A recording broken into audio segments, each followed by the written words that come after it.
All right, Billy. Yes. Billy, where'd you grow up? Where are you from originally? I'm originally from Bogota, South America, Colombia. Tell me about your family. My real father was an alcoholic, and my mom is probably the most incredible human being I ever met in my life.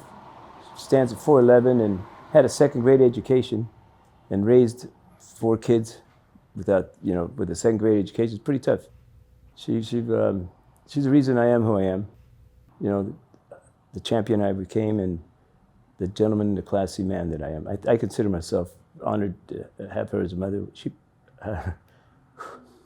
Sorry, I get emotional. She passed away this month, December 4th. I'm sorry. Now, she lived a good life. She died at the age of 90. How would you describe your childhood in general? Well, let's get back to the growing up part. My mom remarried a lieutenant commander in the United States Navy. His name was John Winland. My original name is Guillermo Corredor. My mother's maiden name is Corredor. And he was a very, very good man, very strong, disciplined man. And he put me on a farm, in Indiana, but, I don't know if you want me to go to that part yet. That's the growing up part. I was probably only this tall. I was five years old, maybe 4.5. And it was way back in the woods where you have an outhouse and you have, limited things that modern man had. Put it this way, if you got snake bit, you were done. Because the nearest hospital was probably two hours by helicopter. And you're not gonna make it. So that's where I learned to ride a horse. My job, being the runt of 15 boys, was to get the horses in the morning. And I looked at my uncle and said, how am I gonna do that? Yeah, he literally gave me a stick with a carrot. And then I'd walk out there and the main one would see the carrot and he'd start walking and I'm this tall, those horses were huge, But that's the thing that I loved the most about my childhood was being on that farm, because I was a man at 6, easy, because there's so much wild and it's a jungle, literally. And one day we were on the horse, first time we'd been on a horse. There's a quarter horse named Champ, and I didn't know his habits and things, but they go, okay, and no saddle, bareback, just a rope around his nose, which we call, horse racing, a bit and a bridle. But he goes, okay, let's go back home. And we were at the bottom of this road. Was probably a quarter mile easy. At the end was the house. And we turned around, and as soon as Champ turned, he just took off. And I didn't know that he would stop at the top. And I looked down, I'd never been so scared in my life. Those legs started just disappearing as if they went faster and faster. You couldn't see them anymore, like, it was just one whole motion. I jumped off. I was scared. There was a big ditch right next to the road that had grass about this tall. So I knew I'd be okay. I'd been walking through. I jumped off and went in there. And my friend Danny, he was the big, oldest guy. He said, what the hell are you doing? And I go, what did you put me on a crazy horse for? He goes, no, he's going to stop at the top of the hill. I go, yeah, now you tell me. Every day after that, I waited for them to turn theirs around because I knew I was going to blow him away. As soon as I turned him around, man, he was rolling. And I didn't have a saddle, that's where I learned that you have to be a jockey, you got to have the rhythm, the flow. You can't be bouncing around and moving up on his back because you can throw him off stride and he's not going to be confident with you there. Shoemaker told me there's jockeys and there's race riders. I'm blessed to be able to say I was a race rider. Like Shoemaker and all the greats, you're there, but you're not there. The horse has no idea you're up there. As far as, the horse knows that you're there, but as far as the load that he's got on his back, it's like it's part of him. That's the best way to explain it. You're part of that horse, you're in rhythm. Every stride, every muscle is all, you're not moving, you're flowing. That's when a good horse runs his best race. When he's comfortable, that you are not even there. You just let him know when it's time to get down, and put him in position. But the other ones, From there, I grew up in Glendale. I've been here since I was probably 8 years old. My mom put us in a car and drove us across, the United States in a beat-up old car.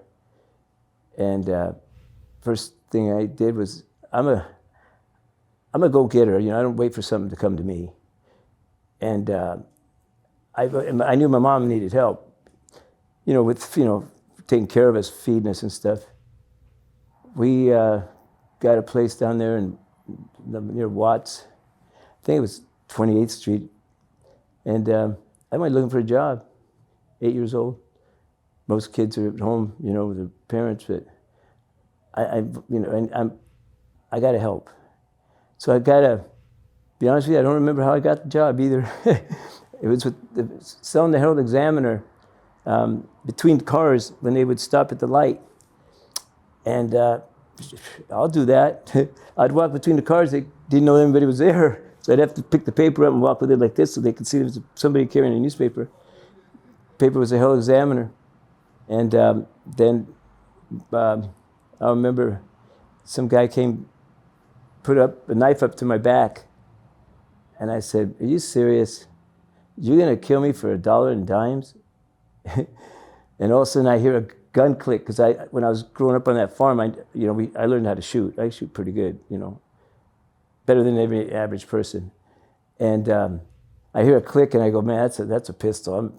Now I got another guy, or unless he's got a pistol, and I hear a deep voice go, "Put that knife down." I won't use any of the words he used, but, "And you tell everybody Big John's got his back."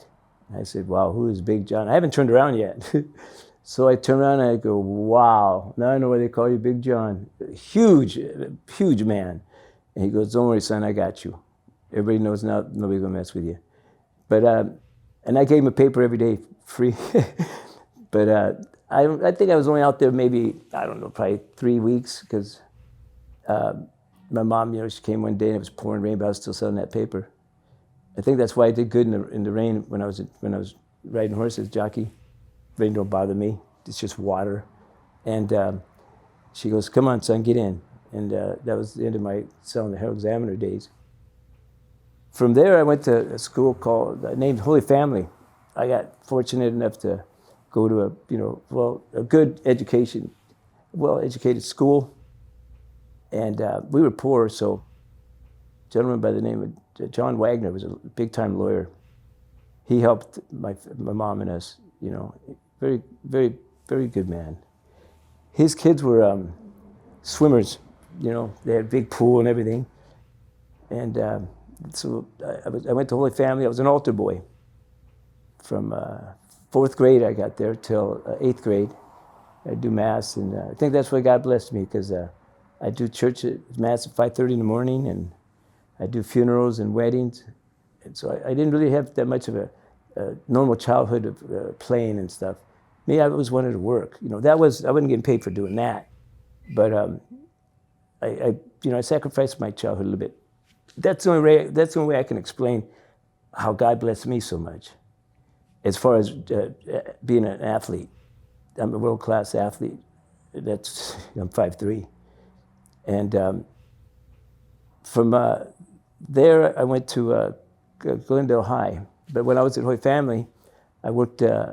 I wanted I got to have a job. I got to be helping my mom. And there's a market right there at the corner of Lamita and Glendale Avenue, Willis Market. I went in there every day when I was 4th grade.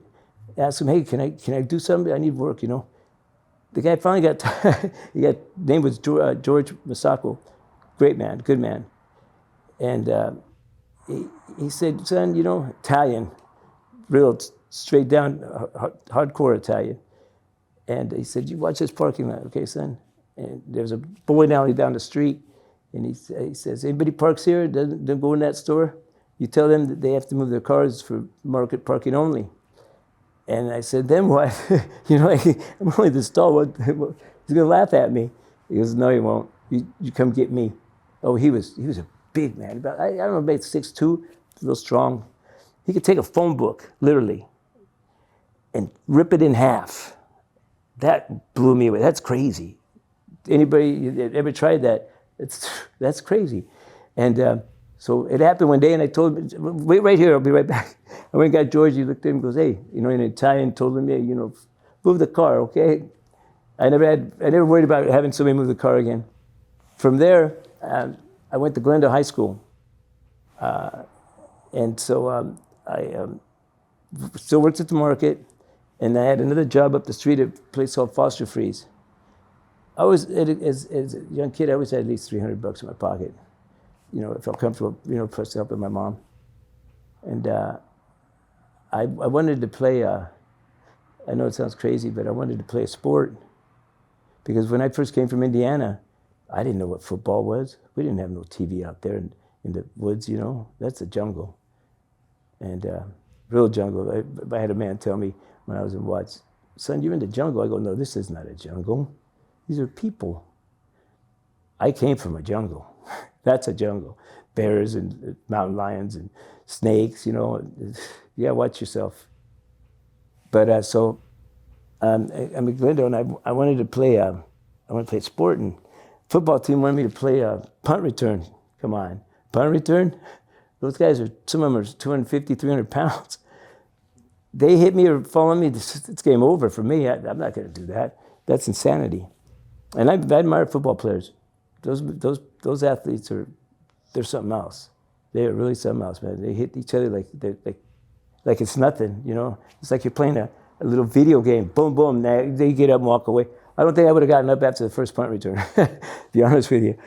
And so I decided to play basketball because I was always dribbling the ball and playing at a place called Maple Park. And, being small, I knew I had to really, really put out and, be fast, be quick, and be ahead of the guy that I'm guarding, keep him from getting near that rim. So varsity, that's what you want to dream of. Went out for that, and there was 250 guys, I think, went out for it. But I got lucky, I made it, I don't say luck, that's not a good word.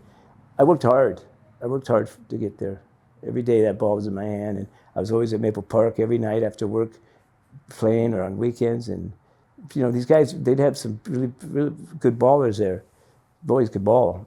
And so, you learn to play better by playing against the best, So I played at Glendale High varsity, which, I was honored for that. And I played against Michael Coop. He was as good in high school as he was in pros. When he'd come guard me, because he went to Pasadena, I went to Glendale, I'd say, come on, Coop. He'd smile and say, I'll let you shoot it. And I kept thinking, man, his arm span was just like immense. Man.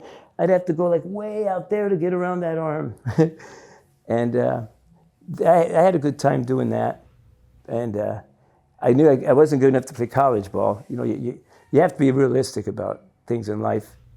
You can set a goal, but, be realistic about your talent, and, you work hard, you could do it. Then, go get it, My philosophy in life has always been God, number one. That's just me, though. And then the 4 Ds. I call it the G and the 4 Ds. God, then there's discipline, desire, dedication, and determination. You wake up every day. I lived it. And look at that wall. I'd put God and all the 4 Ds. And you keep that the whole day.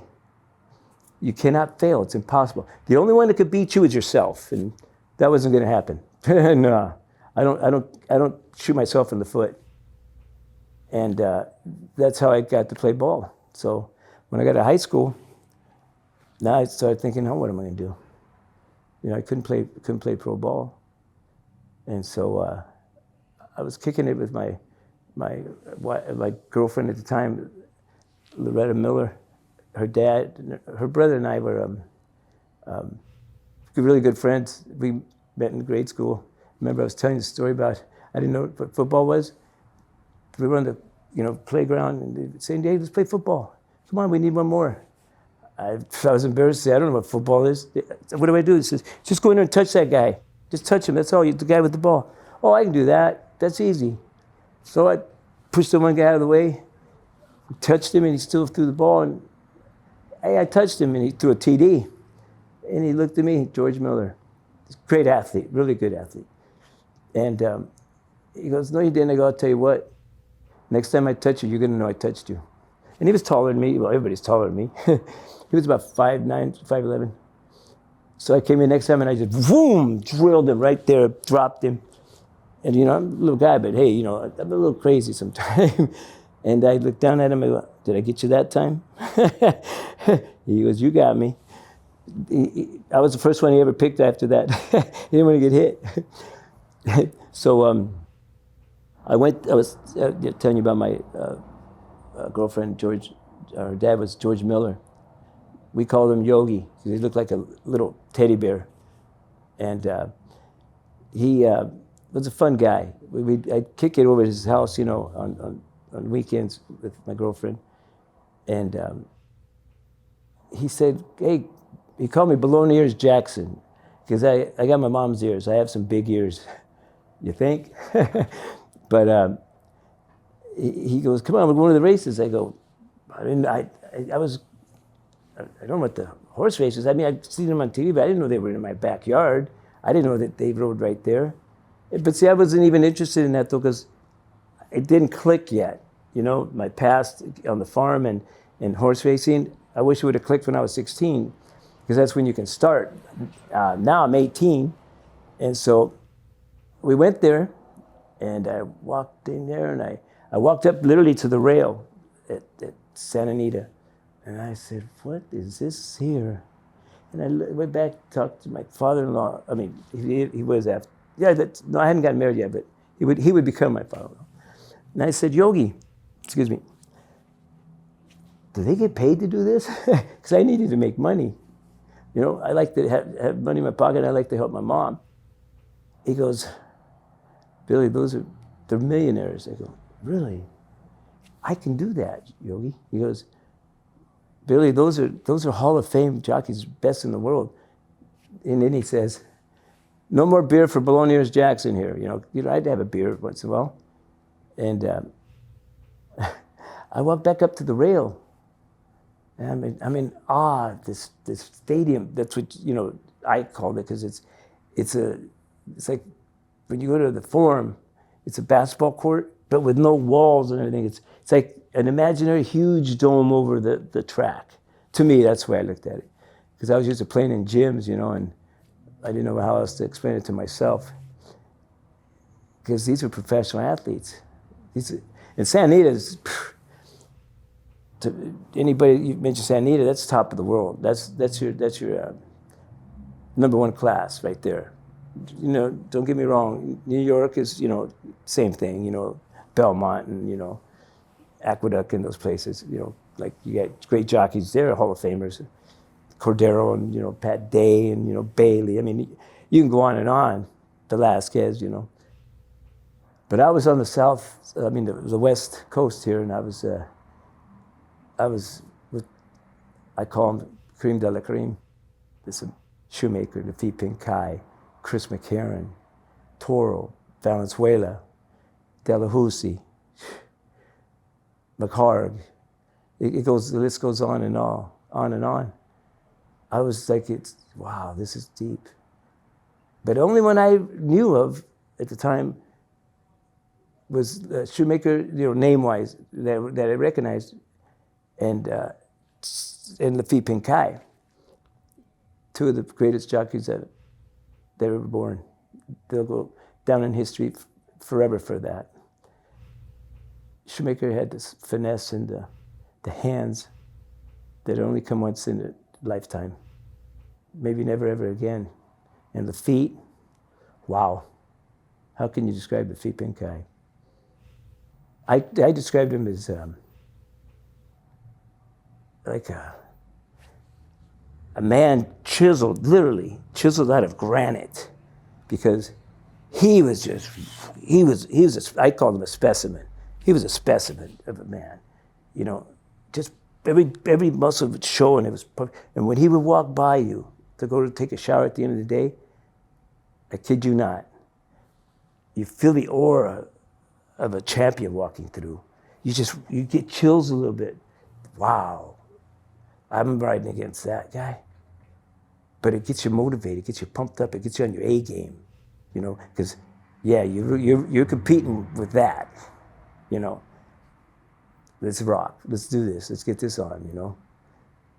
This is after I, you know, got where I was going. But from there, this is the God's truth. And anybody that hears this story, if you don't believe me, it's okay. Because I know it happened, and that's all that matters, and God knows. I was up at the rail that day, and they came out of the gate. I'll never forget it, Harry Hansen. And there they go. And he, you know, he had that deep voice, and I was listening to him. I didn't know who Harry Hansen was, but I remember, and I heard him say, "They're into the stretch," and I'm going to make these two up because I don't remember the name of the horse. But I'm going to use the ones. My dream was always that he would do my race, right? I've always dreamed that because that voice, and I'm going to do the one that did happen. I'm smoking. My dream, I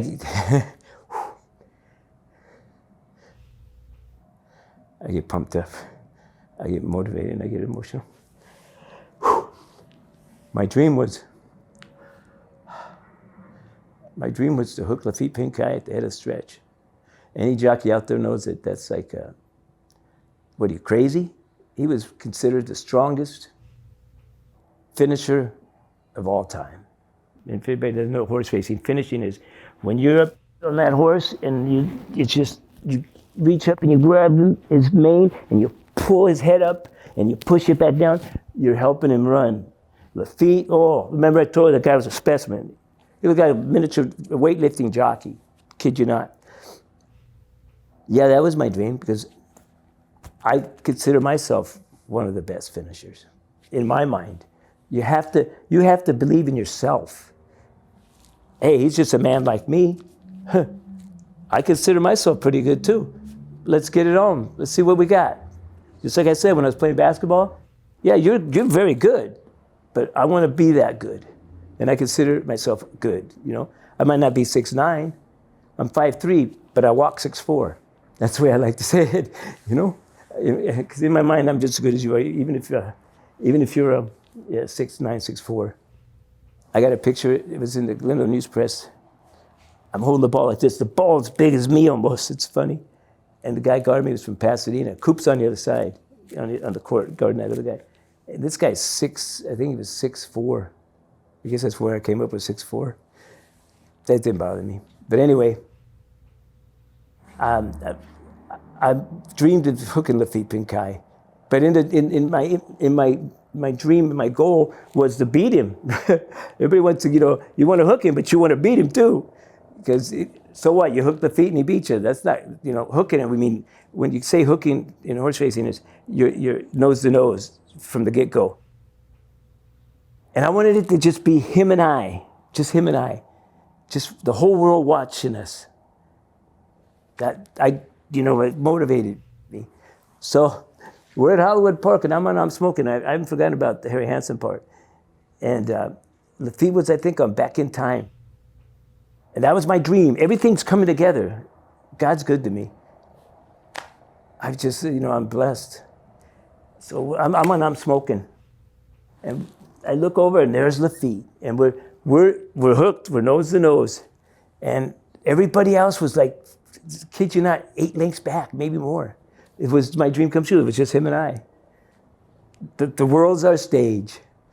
Now, and I looked at Lafitte, because people don't realize when you're on a horse, you can have a conversation just like you and I are. Because the noise is behind you. We literally have a conversation. I mean, don't get me wrong. We don't sit there and tell, what'd you have for dinner, things like that. It's about, the moment, like, hey, you can yell, hey, behind you, and the guy in front of you can hear you. So that, if you're cutting him off, you can help him. You don't want to drop somebody, get him killed. So I was confident, man. Because I'm a little stout up on the upper body for a jockey. Like I used to have to lose 8 pounds of water every day. think about this. That's eight 16-ounce glasses of water from your body. You're literally dehydrating yourself of 8 16-ounce glasses of your water in your body. I know you people out there going, that's impossible. Hey, I'm impossible then because I did it. What did you weigh when you were racing? When I would walk in the jock's room, when I got out of high school, I weighed 145. I forgot that part of the story. Well, I was going to get to it when we get back at it when I was at Santa Anita. But I'm into this one here. I weighed 145. I had to lose 25. I had to get down to be realistic about riding, I had to get down to 115. So that, because of being a bug boy, you got to weigh, you're tacking, they call it, your saddle and your boots, everything, 109. So, but you get a little, they'll give you a pound. So I was looking at 110. So if I walk in at 116, but I'd usually walk in at 118 because I'm bigger boned than most jocks.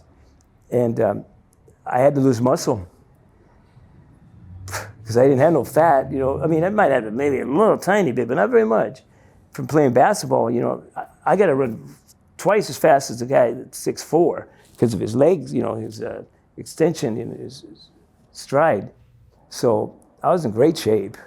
And so I thought, man, how do you lose muscle?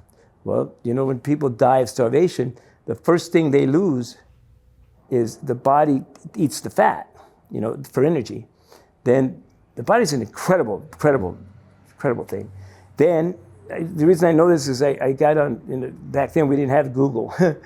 I went to the library and, studied how people lose muscle, and it literally goes to the point of how people die of starvation is the body eats the fat for energy sources, then it goes to the muscle. But it doesn't attack the organ muscles because your organs are a muscle, your brain's a muscle, your heart, until it gets through the real muscle on your body. It tries to save itself. It's in survival mode. So I said, man, how do I got to do that. The way you do that is you take in 500 calories for the day, and you lose 1,500 to 3,000.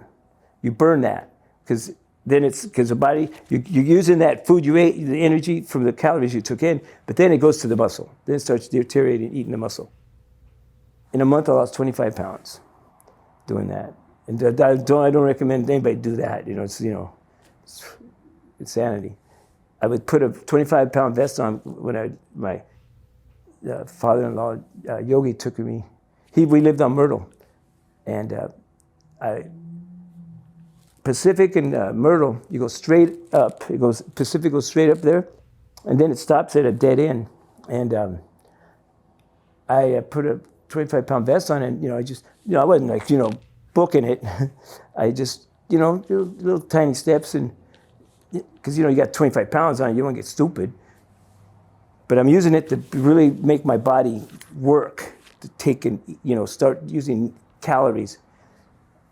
Then when I get to the part, it would actually turn into a steep incline. And I did that for a month.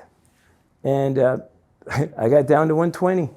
I said, well, I can do this now then.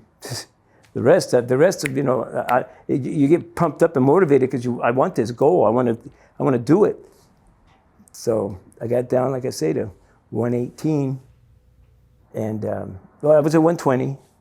But let me jump back. I ain't going to miss what I was talking about. Santa Anita. I'll get back to Harry Hansen in the part of what I was starting to ride. I'm getting too pumped up. I'm jumping to tangents. So I said, I was telling you that people won't, I don't care, like I say, it doesn't bother me in the least. I know it happened. And that's all that matters because the rest is history to say. I was at the rail and Harry Hansen was calling the race. And I only remember I don't remember the horse's name that Lafitte Pinkai was on. But I remember, I'm going to make one up. I'll say Back in Time. And I heard Harry Hansen go, they're turning for home, it's Back in Time. Back in time, starting to draw away. It's going to be back in time, winning by 15 lengths. Lafitte hit that I call puppy, sorry, hit that horse, and she just, or he, I don't even remember if it was Colt or Philly, just exploded and just shoom, took off. And I was, true story, my word to God, or may I never see heaven or my mother again. And I'm watching, and I'm going, what the hell? I never had a vision. I never knew what a vision was. But when I looked at that jockey on that horse, remember, I'm up on the rail, so I'm, really up there. He's going to run back. The only thing between me and him, that horse, is the turf course. That's how close I am. And I looked at that jockey, and I saw me. I saw my face. I was on that horse. My word to God, I saw that like I'm here looking at you today. Like I'm looking at your face, I saw my face there. Clear as day. Clear as... that's me on that horse, but I'm not there. I'm here. Clear as day. And tears started flowing out of my eyes. I don't know, I couldn't stop them. And they just kept flowing, and I go... And I was standing there in awe, and tears would just keep flowing out of my eyes. And I turned and I looked at my father-in-law. He was back there, ways, because they don't come up on that close, They're not that. He's worried about if he won the race or not and made some money. So I walked back to Yogi, and I couldn't stop the tears. They just kept flowing out. I wasn't bawling like a baby. I was normal, but tears were flowing fast. And he looked at me and goes, what's the matter with you, bowling ears? And I looked at him and said, you wouldn't believe me if I told you. He goes, why are you crying? I go, I don't know. It just won't stop. And then I looked at him and I said, Yogi, I'm going to be top 10 here in 3 years.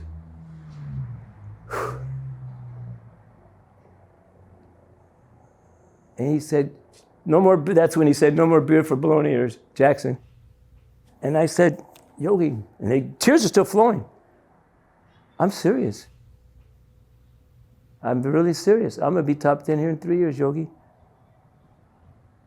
And then they stopped when I turned around and walked back up there. And I thought to myself, what was that all about? What just happened? And it was a vision. And from that day forth, I knew I was going to be top 10 at Santa Anita. I just had to work hard and learn the rules of the game, and God had showed me that it was going to happen. There was no question in my mind that I was going to be top 10 at Santa Anita. I had already seen it. No question at all. So that gave me the confidence and the really hard willpower, determination, dedication, desire, and discipline, because God was already there.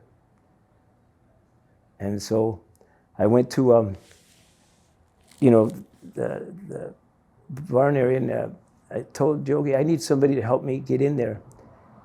And he found Danny Aloya.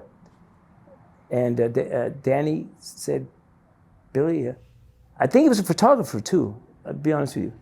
And I said, hey, Danny, I need to find out how to get in this industry.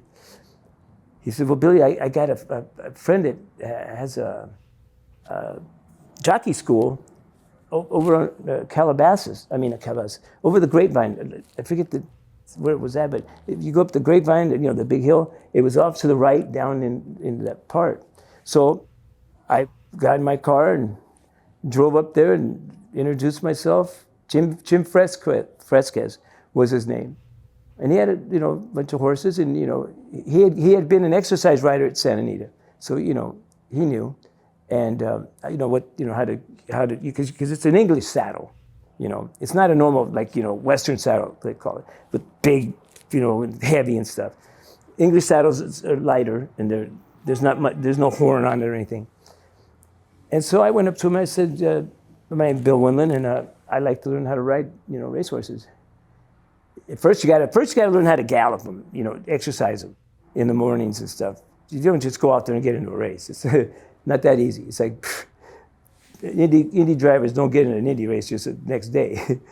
So I said, but I want to learn. I want to be one of the best. And he said, well, you got the right attitude.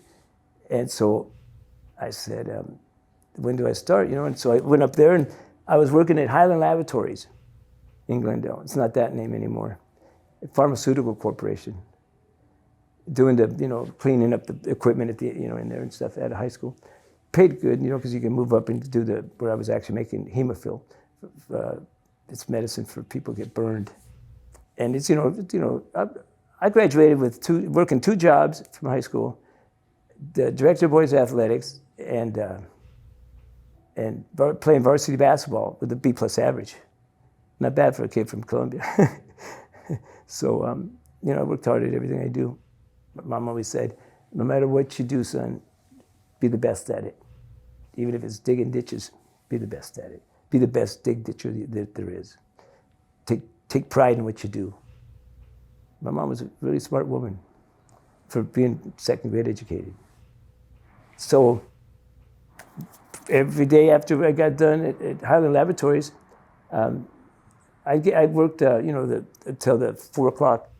Then I'd shoot up to the ranch and get, do the class, learn how to, post and all that. I'd been riding horses when I was 5, so I knew, things that I didn't know how to call them. I didn't know that that's what I was doing was posting, but that's what it is. Then, you start galloping them a bit, And I was saying, man, I know how to do all this. Hell, bust me loose, I know how to run them. Let's just, come on, this is for people that don't even know how to spell the name horse. So I told him, I go, I'm more advanced than this, they're doing that. Come on, man, put me on something. So he said, okay, well, Bill, this isn't for you then, because this is, I go, yeah, I know all that. Now where do I go? So he said, well, now you got to go down to San Anita and, get a job exciting horses. Let's do it. But walk in San Anita, even, don't get me wrong, exercise horses are usually, ex-jockeys, and all that. You get on some really nice horses, these are athletes, some of them worth a lot of millions of dollars. You can get killed out there 2 a.m. This is, you can't just go out there and let the horse run away with you. These people that do exercise right in the morning, they're talented. They really are. They get on horses that they're going to run in a race, and the trainer's, he's depending on you to tell him when the horse is hurt and where he's hurt, and he's depending on you to go easy with him in the morning. So you got a full force of athletic ability underneath you. 1,500-pound animal that can do what it wants, when it wants, anytime it wants, whether you're up there or not. If he wants to run and go jump over that fence, if you don't know what you're doing, he's going to run over there and jump over that fence, that rail. It's really heavy. It's an art, seriously. So he knew a guy at Golden Gate, San Francisco. So he says, Billy, let me send you up here, and I'll tell him what's going on. And that's where I usually send people that advance to be jockeys. You're the first one I'm sending. I've never had anybody as advanced as you. Well, like I said, I've been riding since I was a kid, bareback. And so went up there, sent me to a place, a barn up there in Golden Gate Fields, racetrack. The gentleman's name was Bud Keene. And Bud, he was a good guy.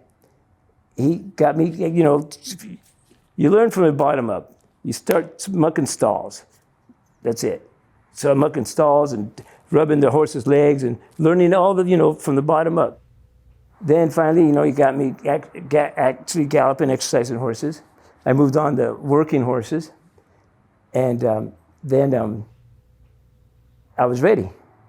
He said, now I'm going to say, it was, a process. Now I'm sending you, it's funny, every time they sent me somewhere, it was north.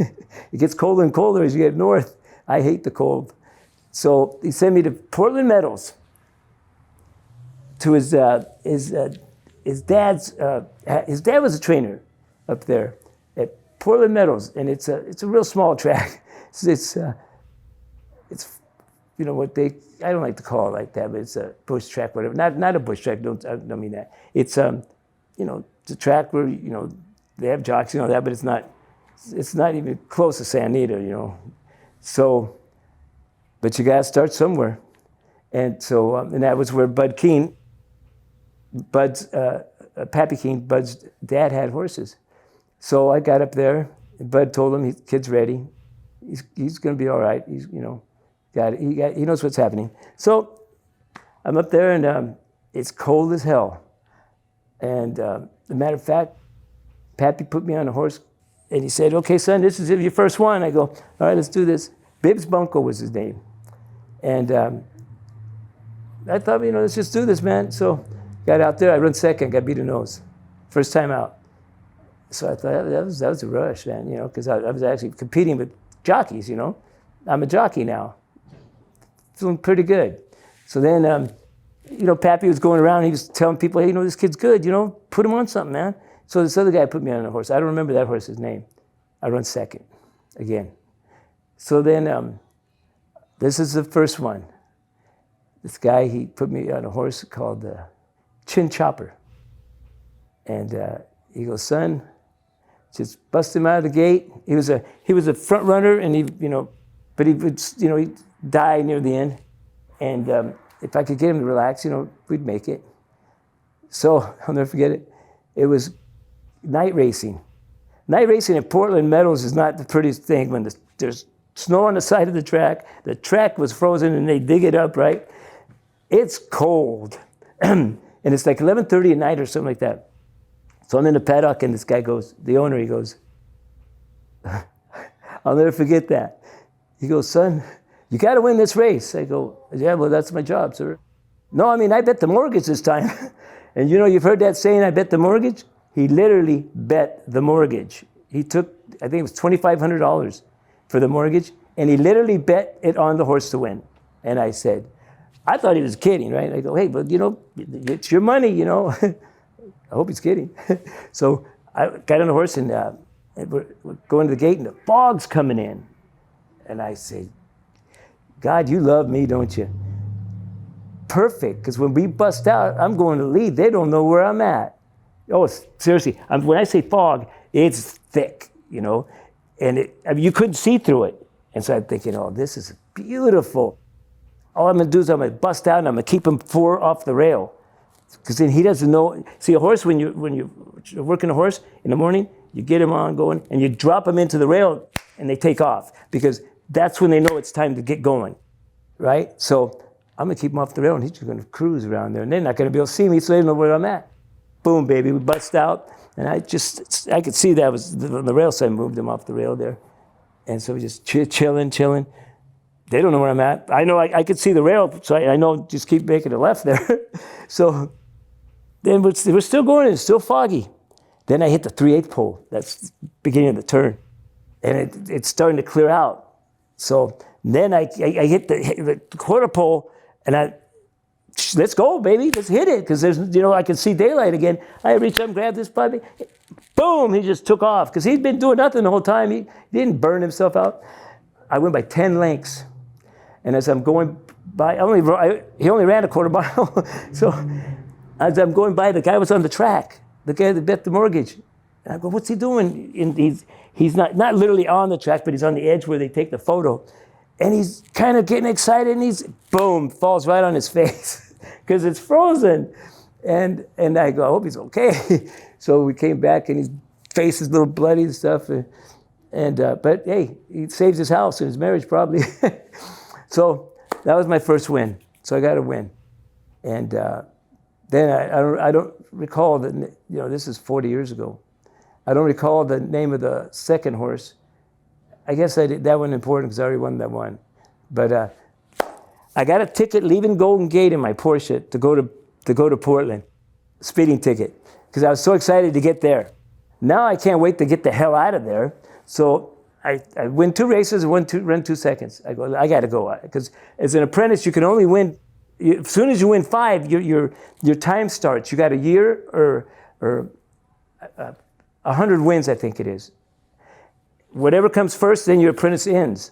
And your apprenticeship's when you want to really kick some major butt, because you know you're getting a 5-pound allowance off the horse, so people ride you. Especially if you got some game, they really ride you because you're getting 5 pounds off. Everybody else carrying 120, you're carrying 115.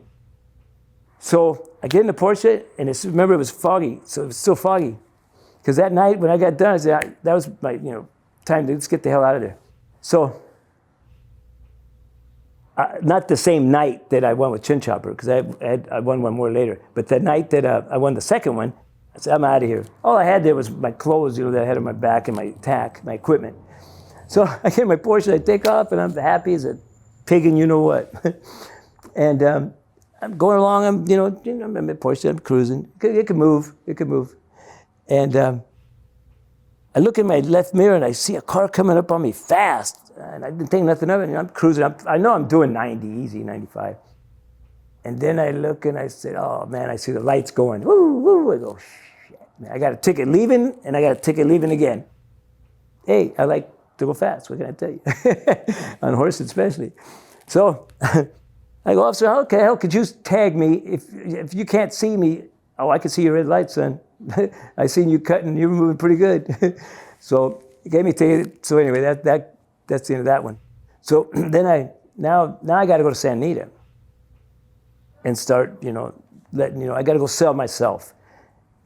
One thing I've always been good at is selling myself, because I have confidence that God's got my back, and I've worked hard, and I know what I'm doing, and let's do this. So I walk into Santa Anita, and I had the win, my first win on Chin Chopper. The photo, I got to sell myself. I got to also prove myself. I got to show actually telling the truth a little bit. So I remember, I'll never forget, I walked up to the first guy I walked up to, a gentleman, his name was Hal King. I loved him, he was a good man. And he was a Jewish man, and he had a members only jacket on, gray hair. He's walking behind this horse, and I knew he was a trainer, because I asked somebody, hey, is that a trainer over there? He goes, yeah. So I walked up to him, I said, how you doing? He's walking, his horse is more important than me right now, he's got to train his horse, I understand that. So I waited for him to get the horse on the track, and he's up on the rail, and he's letting the horse gallop away. And that was, what's that, son? What do you got? And I go, introduce myself, I'm Bill Winland, and I want to ride horses here. And I just left Portland Meadows, and I went 2 races, 2 seconds. I only rode 4 horses. And I showed him a picture of Chin Chopper, all proud and everything, because I look pretty good on it. There's a little style there. He goes, son, I said to him, I go, look, I look good, right? And he goes, son, every winner looks good. I'll never forget that. He's right. Everybody loves a winner. Nobody ever remembers who runs second or third. So he says, I go, but I need to get in here, Mr. King. Obviously I know how to gallop horses, Mr. King, if I, can win races. He goes, all right, son, you sold me. Be here tomorrow morning, 5:30, 5 o'clock. I'm happy as a pig and you know what. And showed up and started galloping horses. Hey, you got to start at the bottom again. You're at Santa Anita, you know what I'm saying? You just don't walk in there and he's going to put you on a horse to go out there and ride against the best in the world. Everybody there in the top 10's in the Hall of Fame. Hello, that tells you something. So I galloped horses for Mr. King, for a year. And in that year, I would run into Shoemaker in the morning, and I was selling myself to Shoemaker, like, I want to be your friend, I want to learn, And all the jocks there, they knew me by the guy that works for Hal King. I gave Marco Castaneda a horse. I said, gotta get on this horse. Marco Castaneda, great rider. He was also from Colombia, Bogota. Yeah, we came from the same city, same country. So him and I had a little blood, both countrymen. So I told him, I go, you gotta get on this horse, man. His name was John Lee and Harold. Because I worked him out of the gate in the morning, and all the jocks were in there, right? And I'm in the one hole. I busted him out, and he made a left turn. Oh, I got him, and I went, you're supposed to go straight, come on. Everybody's already ahead of me, remember? They got kid you not, 16th mile almost ahead of me. Head start. And I pulled him around, I hit him in the ass here. And boy, he just took off. And I'm pulling on this guy, and I'm going, what the hell am I sitting on? Because we hit the quarter pole, and I'm nose to nose with the front runners out of the gate. And they looked at me and go, who that? Because they saw me make the left turn. They thought, who the hell are you on? Because they know they had a head start on me. I have to get him straightened on it. And I'm leaving from a dead run now. I mean, a dead walk, And geez, who are you on? I go, I'm not telling. And I did everything I could to keep him from, like, I don't know how fast. We were rolling. He would have broke a world record on that 3/4 of a mile. Kid you not. I go back to Mr. King, and he goes, what happened, Billy? I go, wow, you wouldn't believe me if I told you. I go, how much you running this horse for, Mr. King? He goes, 25,000 allowance. I go, well, I'm going to tell you straight up, we're friends and I work for you. I'm going to get 4 people to put a claim in for this horse, because this horse is a freak. We bolted left, leaving the gate. I had to straighten him up and get him going again.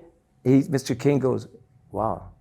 So he puts him in an allowance, maiden allowance, wins for fun. I put Marco on him. I didn't put him on him. I told Marco, go get your agent, go tell him. So right there, I got a little bond with Marco Castaneda, because he knows that I know my horses. Shoemaker, I did the same thing with. I said, Shoo, you got to get on this filly. Her name's Pro Khan. She's in a maiden allowance. Mr. King would ask me now, when I would work him out of the gate, what do you think? And I tell him the truth. She's a runner. God gave me a gift where I could, I'm an athlete. I'm not an athlete. I could tell who the athletes are. That's why I looked at it. To me, it was a simple thing. Either they got it or they don't. But when you're on their back, it's a lot easier to feel and know. Well, like I say, I was born to be a jockey, so I had that talent. So Shoemaker got on her, and she went by 20 in allowance, made allowance. So now Shoe knows I know horses. This is good, because I get to a story where that's the one I was going to tell you in the car. You'll know what I'm talking about now. Remember I said Webbles? I got Webbles. So now it's time for me to, Mr. King to bust me loose. I remember Las Barrera was walking with him. They were really good friends. Las Barrera's a Hall of Fame trainer. And he trained Affirmed. Does that help you out? Triple Crown winner with Steve Cobb, 16 years old. And I'll never forget, I saw those films of him and Aludar, and that's where I knew I wanted to be one of the best of the best. And so I heard him say that, because, I thought I'm good, but I don't know if I'm that good, because I ain't been out there yet. I know I got it, but this gave me that sense of confidence even more. Because you got to remember, I'm going in there against the Hall of Fame. These boys have been riding for 30, 40 years. They ain't no joke. They're going to school you good, either for you or against you. So I heard him talking to Las Barreras. I was on a horse to go work with him in the morning. They were walking behind me.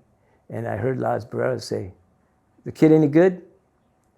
And I heard Hal King go, he'll be one of the chosen. And I said, wow, that's a deep statement. But it came from a man that, knew what he was talking about, not so much about talent for me, but he'd been around a while. He'd seen him come and go. So it gave me that little bit of get hungry, get tough, let's go to battle, let's do this. You're one of the best, you are. So now you really believe it. You have to. You have to go in there confident, know that you ain't got nothing on me, bro. Let's do this. Every one of them, Lafitte, doesn't matter. Because you really got to psychologically build yourself up. You're walking into I called it when I got interviewed for the Hill Examiner, you're walking into a showroom and you're a Volkswagen. And you're walking into a Rolls-Royce showroom. These are the Rolls-Royces of jockeys, literally. There's no Volkswagen in here, bro, except you. So we're at Del Mar, and he puts me on a horse, Grecian Duchess. Every trainer that has a kid that's coming out, they're going to be ride at Santa Anita or wherever, any track, they want him to win that first one to help his confidence, because, he needs it, and to show the other people there that, the kid can ride, give him a shot, you know what I mean? So you put him on a horse, it's 1-9. If Lafitte was on the horse, he'd be 1-9. She'd be 1-9. So nobody knows who the hell I am, the public. I'm on the horse and I'm 8-5. So that tells you that it's a given. We're giving the kid a winner, okay? Everybody just relax, let the kid win one right off the bat. It's a done deal. you think. So I'm in the one hole. She's got all the speed in the race. She loves the front end. She's going to bust out, and she's going to go to the front, and I just got to sit on her and relax, and she'll win. Like she's the only one in the race, like it was working a horse in the morning. My luck, and there they go. She walks out, breaks dead last. She don't like no dirt in her face. All these horses, I just sat there, and I remember what Shoemaker told me in the jocks room about Del Mar. He said, son, he called me Bug. He's the only one I would let call me Bug. Bug's a bug boy. You know, because I'm no little guy. I want respect, you know. Shoemaker could call me shithead if he wanted to. That's Shoemaker. That's the man to me. And the feet. But that's the only one that would allowed to call me Bug. One jockey there called me Bug one day. I said, only Shoe has that pride, that privilege, I mean. He can call me Bug. You call me Bug again, I'm going to kick your you know what, okay? Case closed. Nobody ever called me Bug except Shoe. So we leave the gate. I'm sitting on her. He said, Bug, when they hit the turn for home, they all always drift out because they're asking them to run already. So the momentum carries them out. I go, okay. So I remembered all of a sudden that Shoe taught, but what he told me. So I'm on the rail, and you know she's making up ground, but on her own. You know, she's just getting there. It's like she's running her own race. They're not there. So I'm letting her. That's how I'm riding her. I'm letting her run her race. She's just doing it all on her own. We're at the quarter pole, and that opened up like the Red Sea. And I haven't asked her to run. And I'm up there. They're only like 2 lengths in front of me, the front runners. You know, like at just the beginning of the turn for home. And I said, we got this, baby. Yeah, kick it. Shoom. She shoots through that hole, you know, like, you know, it wasn't like, it was about from here to here. She shoots through there, and the whole way it was on the rail. She goes and draws away by 5. I look like I've been riding for 20 years because the kid didn't panic, you know, and everybody in the world that bet on that horse was cussing me out when she broke dead last. I guarantee you that, including Hal King. He bet 2,000 to win on her. And I didn't know that at the time, but I didn't, you know, I don't care what you bet. But man, I felt so good. Man, I said, thank you, Lord. That I look like the biggest hero in the world on horse racing. I know it. So, because I knew everybody was saying, this piece of shit kid, he can't ride for, look, he know how to break a horse out of the gate even, you know? And I know they were saying it. So then I come back to Mr. King, and he said, don't you ever effing do that to me ever again. And he smiles and winks at me, because he knew that was meant to be, because that made me look real good. Any kid can get out of the gate, go to the front, and sit on it. No, I showed them I had poise, confidence, and just relax and let the horse run its own race, you know? And I said, I winked back at him, I go, I know, huh? I look good as hell, didn't I? So I get off the horse and I took a shower, and I'm walking back to go see Mr. King in his box at the racetrack. And I walking up there, and I got like 20 guys asking me, hey, can I be your agent? Can I be? I said, man, it was like Muhammad Ali just won his first bout, and they saw, you know, how bad he was, you know, boom, boom, boom, flew like a butterfly, sting like a bee, you know. And I felt like photographers were shooting my picture and stuff at the Academy Awards. And I just smiled, and it was like I couldn't hear anybody. It was just like my dream came true, you know. I'm gonna make this happen, you know. This is happening. That vision I saw that day, it's coming to be. It's coming to be. And I didn't know what to say, and I was just in awe, and I had to get to Hal King, because you know, now I'm getting, it's becoming a little overwhelming, you know, and I just want to stay on the ground. So don't let your head float away, you know, just stay calm and stay humble. So I went to Mr. King, goes, okay, that was very good, son. And I said, now I'm all pumped up. Can we get me an agent? Can we get me an agent? You know, because, you know, I want to do this. Be patient, be patient. And next thing you know, because we were living in my girl and I we're living in a studio on Brand Boulevard there in Glendale, and you know she's roughing it with me, and I said, you know, she's all pumped up and everything. I said, no, we got to calm down. I got to get a good agent. You know, you got to have a good agent, and she was getting all depressed and stuff. And then I started thinking, well, man, she's been roughing it with me for a long time.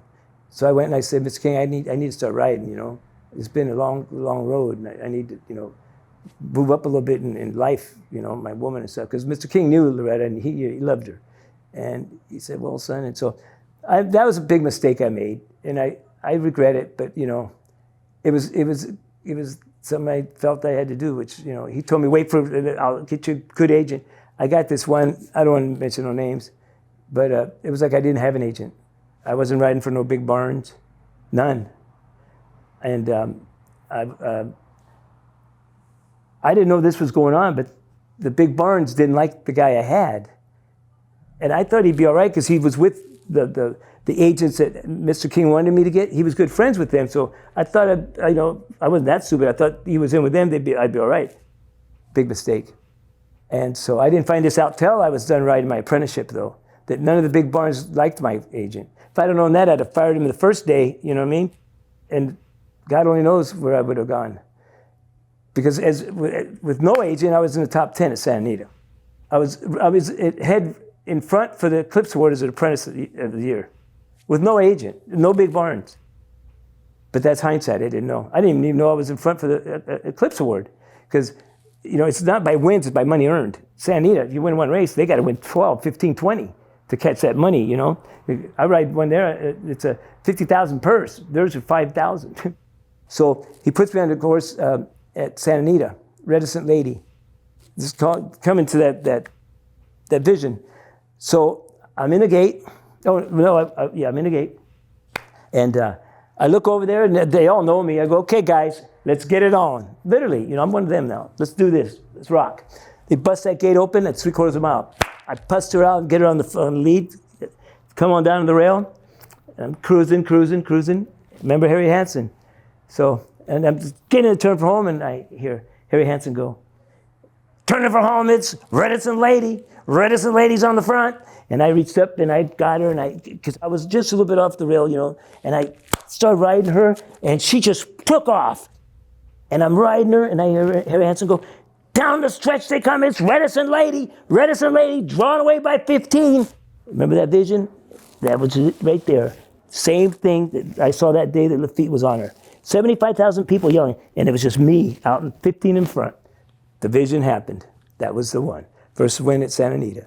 So it wasn't my imagination. It really happened, and it happened then. So now we start moving on. Now I'm pumped up. I'm in the top 10. We're at Hogwood Park. I'm on a horse named I'm Smoking. This is what I was telling you in the car. And Shoemaker and Lafitte and Dr. Curlin, they would bet the pick 6. And I'm sitting there and I'm getting dressed, putting my boots on, and I'm listening to him, and I go, hey, Shoe, this takes balls. Who you got in that race that you're talking about? Me and Lafitte were 8-5, 9-5. You don't have me? No. You better put me in. You ain't gonna win the pick 6. 30-1 shot. Hadn't run in a year. You want to talk takes balls? He looked at me like, yeah, okay. Lafitte looked at me like, is this kid drunk? 30-1, hasn't run in a year. I said, Shoo, you know me, I know horses, you better put me in there. Curlin goes, who is this kid? You know, and Shoo looked at me and I said, you know me. He goes, put him in. 30-1 shot, bust out of the gate, and I win by 5. I didn't say nothing. True story, I didn't say nothing. That took some balls, didn't it? To tell them that I'm gonna win the race? You're telling the two best that ever lived that you're gonna beat them in that race, and you're 30-1. You better win this. I'm thinking of myself, I knew I'd win it. I knew something about that. They had a bad shoulder, they fixed it, and I worked him in the morning. Monster, went 3 in a row with him. So that's why I earned Lafitte's respect, all right? So now, this is that one I was telling you about. That's the one I was telling you took balls. This is one about me and Lafitte, hooking at the pole, at the quarter pole. So I looked at Lafitte that day, and I said, okay, Lafitte. He looked at me, he has that Pan-American accent. I go, let's get it on, baby, let's do this. He goes, okay. So we're just him and I, and the whole world is watching, and it's like a match race, actually, and we're on the rail, and I just challenged the best pound for pound finishing jockey that ever lived to a match down the stretch. And he said, okay, let me teach you a little bit, punk, right? So he puts me over to we're already on the rail. He pinned me on the rail. This is how good he is, knowing that you're tight, but you're not in danger. The hell I wasn't. My boot's rubbing the rail. Literally, I got white paint on my boot. I didn't know that I had that, but I knew I was rubbing the rail. But see, he didn't know. What he did was phenomenal race riding. That's a race rider, right? Remember, there's jockeys and there's race riders. He pinned me. I couldn't hit right-handed. He's there. Couldn't hit left-handed. The rail's there. But the thing he didn't know was that when I'm smoking, got hooked, you don't need to hit him. He pins those ears back, and he's telling you, he's doing what I'm doing. You ain't beating me. That's not going to happen today. He's digging, and his ears are pinned, so I know he's giving me everything he's got. Lafitte don't know. He don't like to get hit with a stick when he gets hooked. You do? He stops. He said, he'll back you off. So I'm riding him, and I'm riding him. And Shoemaker, I never knew it, but he said, see the wire. I go, there's no wire there. See the wire. It's almost like grasshopper. You're one of us. See the wire. After a while, I saw the wire. There is a wire there. People can't see it. You got to be chosen. And I'm coming to the wire. I know where it's at. I see it. I know it sounds crazy, but I can't explain that one. So we get in there, and I see the wire. Wham! Right on his nose, right on the wire. His nose goes up, and mine's down. And I knew I had him. I knew I got him. And I'm galloping out, and Lafitte looks at me and goes, hey, Win, you hit my horse in the face. No, Lafitte, I didn't mean to. The hell I didn't. You hit me rubbing the damn rail. Look at my boot. You wanted to get it on. We got it on. Oh, man, I earned his respect that day. We got in the jocks room. It was on a Sunday. No, it was on a Saturday. And I remember, oh, sorry, I get too into it. The whole jocks room, I'm going to go take a shower. I didn't get off and start, you don't shoot your mouth. You just get off and, you won, that's it. Let's show some class. Don't start talking trash. Never. Got to be classy. You're with the best. Act like one of them. So I'm going to the shower. All the jocks are in there. And I'm walking by, and, got my towel around me, my robe. Hey, Win. Yes, Lafitte. He never talked to nobody. He's always within himself. Unless, your friend like shooting something. What are you doing Sunday night? My heart dropped. All the jocks are listening. What the hell? Nothing, Lafitte. I don't care if I was getting married that day. What do you want to tell me? Tell me. Because you obviously tell me you want to do something with me, and I would be honored. So he goes, I would like you to have dinner with me and my wife. But this is the kicker. He didn't say at the smokehouse restaurant. And I said, where at, Lafitte? Like, where's the restaurant? At my house. Boom! That is, I would give up winning the Triple Crown, my word to God, to have dinner with a legend like that in his own house with his wife. Come on, that's priceless. That's a true story. I mean, I had that, and he showed me his house. His house was magnificent. And I said, wow, Lafitte. He lives up here in Los Feliz. $4 million house in 1981. And I go, I don't want to get into how his house was, but it's phenomenal. And I go, wow. He goes, don't worry, you'll have all this. You'll have all this, don't worry. And basically, that was one of the most incredible things. I had the best agent in the world. Remember I told you I'd give it up? From New York. Hey, Mr. Winland, jocks room. You got a call. I go, who the hell's from New York? Who the hell is calling me from New York? I don't know anybody in New York. I don't know, it's some guy. So I go, it was top agent in the country. He wanted my book. He has all the big barns in New York. He's telling me, and I'll make you leading apprentice and leading jockey in the nation. Because you've been watching. They watch our races, we watch theirs.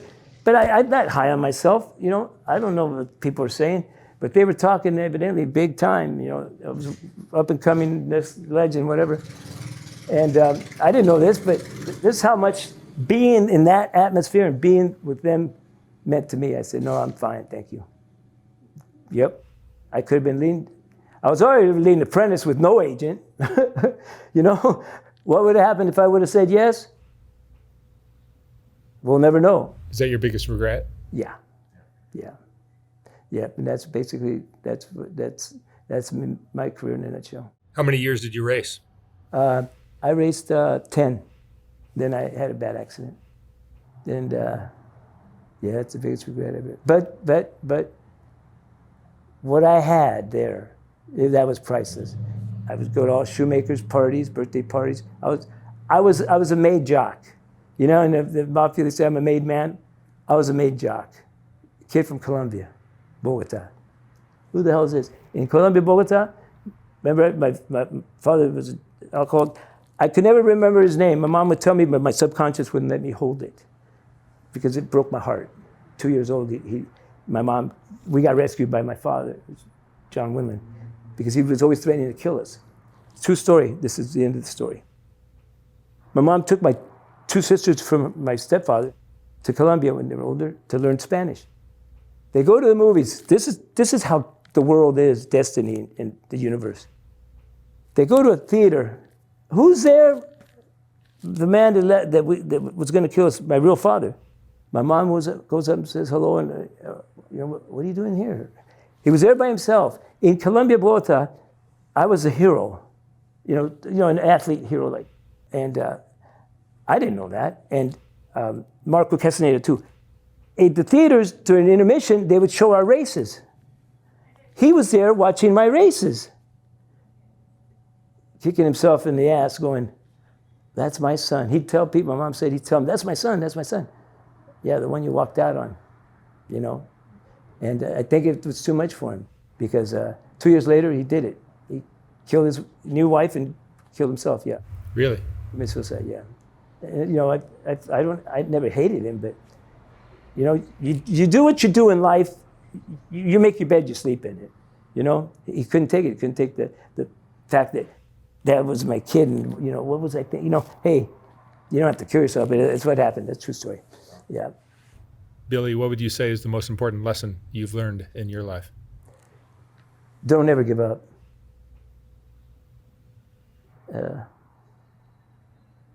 My mom.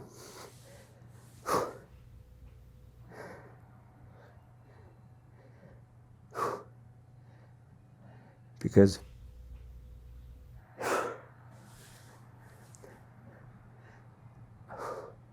I'm sorry, but it just happened. Take your time. I just lost her, 3 weeks ago? Because no matter what you want to do in life,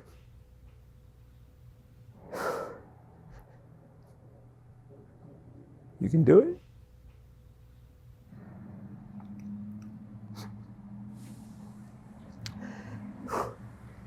Even if you only have a second-grade education, you can raise 4 kids, and you can raise them to be gentlemen.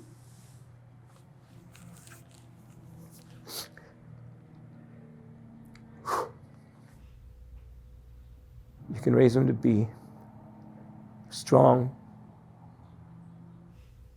and you can be their father and their mother too.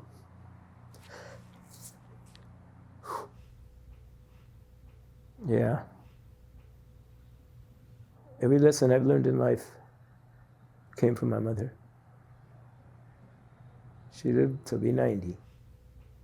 And I thank God for those 90 years. Well, the years that I was in my life here with her.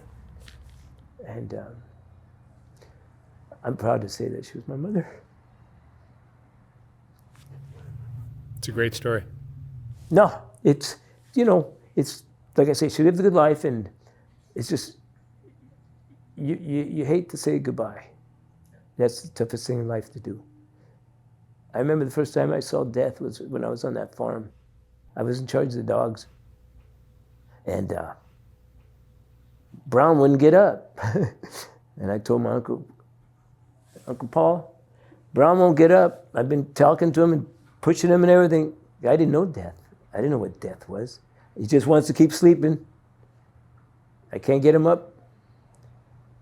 He goes, "Son, he's gone." "No, he's not. He's right there." "No, he's gone to heaven." "No, he's not. He's right there." "No, son, he's dead." "Well, what's dead?" You'll see. You're going to die one day too. Like, oh, that ruined my life. You know what I'm saying? Thanks. I thought we lived. I did. I thought we lived forever. And that's what I learned about death. And I learned that everything has its time, you know, and it was his time. And so it was my mom's time. And she wanted to go. It's just that I'm selfish. I didn't want her to go, right? Every kid's selfish about his parents leaving. And I remember she told me that, this is a true story and I'll end it. She was on the operating table and she died. My mom's not gonna lie to me. She said she was above the operating table watching them and she seen a light and she went towards the light and the angel said, no, Lihia, called her by name. It's not your time, you gotta go back.